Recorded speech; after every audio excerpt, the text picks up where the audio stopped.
Hi friends, welcome back to my channel. ನಾವಿವತ್ತು ರುಚಿಯಾಗಿ ಶಾವಿಗೆ ಪಾಯಸನ ಯಾವ ರೀತಿ ಮಾಡೋದು ಅಂತ ನೋಡೋಣ ಬನ್ನಿ.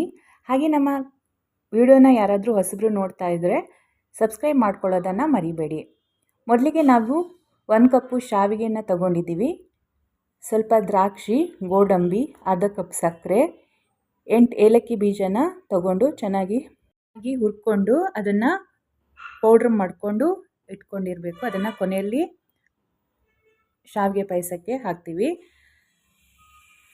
ನಂತರ ನಾವು ಗ್ಯಾಸ್ ಹಚ್ಚಿಬಿಟ್ಟು ಒಂದು ಪಾತ್ರೆ ಇಟ್ಟು 2 ಟೇಬಲ್ ಸ್ಪೂನ್ ಆಗುವಷ್ಟು ತುಪ್ಪವನ್ನು ಹಾಕಬೇಕು. ತುಪ್ಪ ಕಾದ ನಂತರ ಮೊದಲಿಗೆ ದ್ರಾಕ್ಷಿನ ಚೆನ್ನಾಗಿ ಹುರ್ಕೋಬೇಕು. ನಂತರ ಗೋಡಂಬಿನ ಚೆನ್ನಾಗಿ ಹುರ್ಕೋಬೇಕು. ನಂತರ ತಗೊಂಡಿರೋ ಶಾವಿಗೆನ ಚೆನ್ನಾಗಿ ಹುರ್ಕೊಂಡು ಅದು ಸ್ವಲ್ಪ ಕಂದು ಬಣ್ಣಕ್ಕೆ ಬರೋವರೆಗೂ ಚೆನ್ನಾಗಿ ಹುರ್ಕೋಬೇಕು. ಚೆನ್ನಾಗಿ ಹುರ್ಕೊಂಡ್ಬಿಟ್ಟು ಸೈಡಿಗೆ ಇಟ್ಕೊಳ್ಳೋಣ. ನಾವಿಲ್ಲಿ ಶಾವಿಗೆ ಪಾಯಸಕ್ಕೆ ಕಾಯಿ ಏಲಕ್ಕಿ ಮಾಡ್ತಾ ಇಲ್ಲ. ಕಾಯಿ ಏಲಕ್ಕಿ ಮಾಡಿದರೆ ಶಾವಿಗೆ ಪಾಯಸ ಅಷ್ಟೊಂದು ರುಚಿಯಾಗಿರಲ್ಲ. ಅದಕ್ಕೆ ನಾವು ಹಸುವಿನ ಹಾಲನ್ನು ಹಾಕಿಬಿಟ್ಟು ಮಾಡ್ತಾಯಿದ್ದೀವಿ. ನಾವಿಲ್ಲಿ 3/4 ಲೀಟ್ರಷ್ಟು ಆಗುವಷ್ಟು ಹಾಲನ್ನು ತಗೊಂಡಿದ್ದೀವಿ. ಹಾಲು ಚೆನ್ನಾಗಿ ಕುದಿಬೇಕು.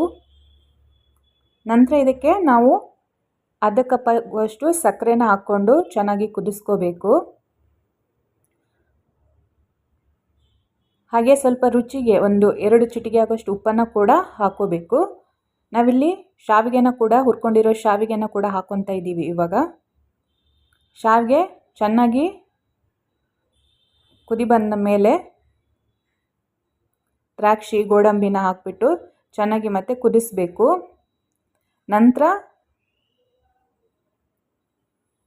ಏಲಕ್ಕಿ ಪೌಡ್ರನ್ನು ಹಾಕಿಬಿಟ್ಟು ಚೆನ್ನಾಗಿ ಕುದಿಸ್ಕೋಬೇಕು. ನೋಡಿ, ಶಾವಿಗೆ ಪಾಯಸ ರೆಡಿ ಇದೆ.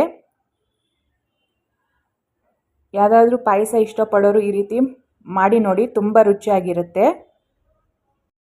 ಈ ರೆಸಿಪಿ ಏನಾದರೂ ಇಷ್ಟ ಆದರೆ ನಮ್ಮ ಚಾನಲನ್ನು ಸಬ್ಸ್ಕ್ರೈಬ್ ಮಾಡಿಕೊಳ್ಳಿ. ಹಾಗೆ ಲೈಕ್ ಮಾಡಿ, ಶೇರ್ ಮಾಡಿ, ಕಮೆಂಟ್ ಮಾಡಿ.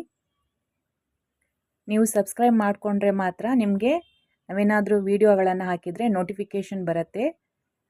ಹಾಗೆ ನಮ್ಮ ವೀಡಿಯೋಗಳನ್ನು ನೋಡ್ತಾ ಇರಿ. ಧನ್ಯವಾದಗಳು.